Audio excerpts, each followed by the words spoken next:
ডাক দেখি মন ডাকার মতো, দেখি কেমন শ্যামা থাকতে পারে। একেবারে 100% খাঁটি কথা, ঠাকুরের কথা। যে কোনো কাজ মন প্রাণ দিয়ে করলে সে কাজ সুফল দেবেই দেবে। দেখুন গাছের এই ছোট্ট ছোট্ট ডাঁটা আর ফুলগুলো মাটিতে পড়ে গড়াচ্ছিল, শুধু খুঁটে নিয়ে এসে একটু পোস্ত দিয়ে চচ্চড়ি করে দিয়েছি। বাস, এ যে এক মন অমৃত হয়েছে। আর এই শেষ বেলার বাঁধাকপি, জিরে আদা আর লঙ্কা বাটা, এতে তো অবশ্য দিতেই হবে। সঙ্গে তেলের পরিমাণটা সামান্য একটু হাত খুলে দিলেই হলো। পরিমাণ মতো নুন আর ভালো করে ভেজে রাখা মাথা, সব দিয়ে একদম শেষে ঘি, গরম মশলা। ওফ, যা দারুণ বাঁধাকপি হয়েছে।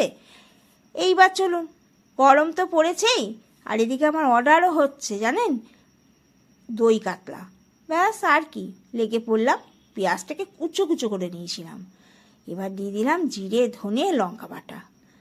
আর শুকনো লঙ্কাগুলো তুলে নিয়েছি, এগুলো আমার খুব কাজে লাগবে।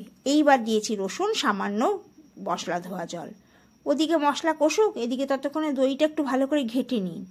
সেই শুকনো লঙ্কা দুটো বেটে নিয়েছি, আর একটা টমেটো।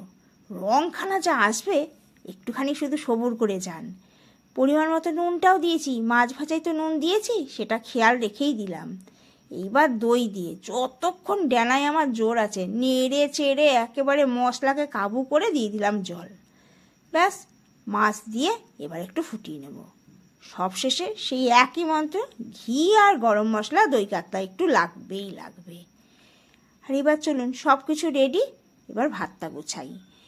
বাঁধাকপি, সেই ফুল চচ্চড়ি, আর দিয়েছিলাম একটুখানি মেথি শাক, এটাও বাগান থেকে তুলে নিয়েছি।